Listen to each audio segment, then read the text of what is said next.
O Walter Pezolato veio ao Ministério Público, contou toda a história. Ele falou que ele encontrou, ele junto com a Salete, encontraram artista, que a intenção era fomentar a cultura aqui em Juína. Juína foi, porque sempre ia para a Baixada Cuiabana. Essa artista então participou do projeto. O Walter fez o meio de campo, a parte burocrática do projeto, e ela pintava.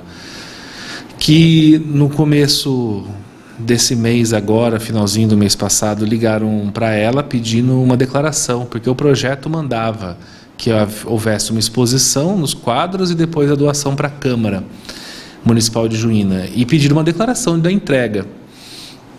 Ele então foi atrás do Paulão, que é o cunhado dele, presidente da Câmara, perguntou para ele se ele poderia assinar uma declaração que recebeu os quadros. O Paulão se recusou, falando que nunca viu esses quadros, não recebeu, não sabe onde está, então que ele não iria assinar algo, ainda mais com uma data retroativa, né? Assinar algo em 2019 com uma data de 2014, o Paulão, com razão, se sentiu inseguro de não assinar. Aí, então, para poder prestar contas, porque o Estado falou que iria obrigá-lo a devolver o dinheiro, obrigar a pintora a devolver o dinheiro, ele foi atrás do Valdemar. O Valdemar estava na zona rural, que é outro vereador, que era o primeiro secretário da época.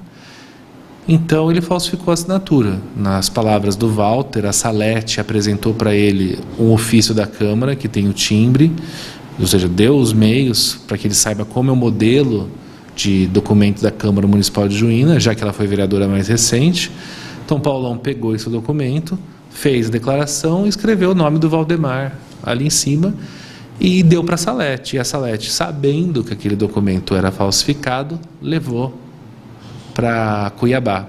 Ou seja, então o Walter confessou que falsificou a assinatura de Valdemar, mas apontou a Salete como alguém importante no desenvolvimento da conduta criminosa. Walter fala que ele só fez isso, nas palavras dele, não minhas, que ele fez isso para que a pintora não seja prejudicada, entendeu? E ele ficou preocupado que, se não fizessem isso, ela teria que devolver 20 mil reais a uma pessoa humilde. Então, isso é um mérito. Se ele realmente sentiu isso ou não, isso não afasta o tipo penal. Ele falsificou uma assinatura, ele falsificou um documento público, e ele apresentou esse documento público a um órgão público. Assim, não existe os fins justificam os meios, né?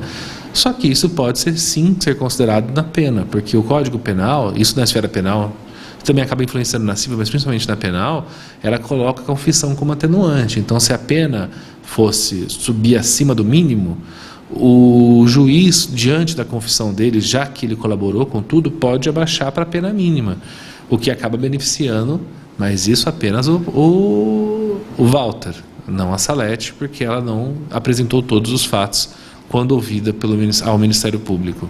Que tipo de sanções o senhor irá colocar? Eu preciso primeiro que aguarde a resposta de Cuiabá sobre o edital, o procedimento. E Cuiabá falou que tem que desarquivar, vai demorar uns 30 dias, que é dentro de um razoável. Com essa vinda, eu quero também entender como é que esse dinheiro foi pago antes do recibo, antes da declaração da Câmara. Primeiro você entrega para a Câmara, depois você libera recursos públicos. Eu quero entender qual foi a lógica, quem que determinou pagar antecipado. Mas tem gastos antes. Recurso público só se paga depois do serviço prestado. Mas eu quero ouvi-los, eu quero poder apurar se existe pessoas envolvidas em Cuiabá. E também quero apurar os outros projetos que Juína e Castanheira foram beneficiados nos últimos anos. Eu quero saber se isso é um comportamento comum. Mas na seara civil, o ato, como a Salete era vereadora na época e ela se apropriou dos quadros, por mais que ela fale que ela tenha esquecido de devolver depois, o que é mérito, isso eu não ainda exerci meu juízo de valor se ela esqueceu ou não. Se eu entender que ela esqueceu, daria para arquivar, mas isso é o mérito da investigação. Haveria um indício de ato de improbidade administrativa, e a lei manda aplicar a pena no mínimo de 2 a 3 vezes a lesão causada. Ou seja, se foi 20 mil reais, a pena seria de 40 a 60 mil reais, mais o ressarcimento. O ressarcimento não vai ter porque devolveram os quadros.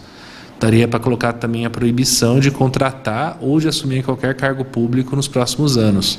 Salvo engano, é de 5 a 8 anos.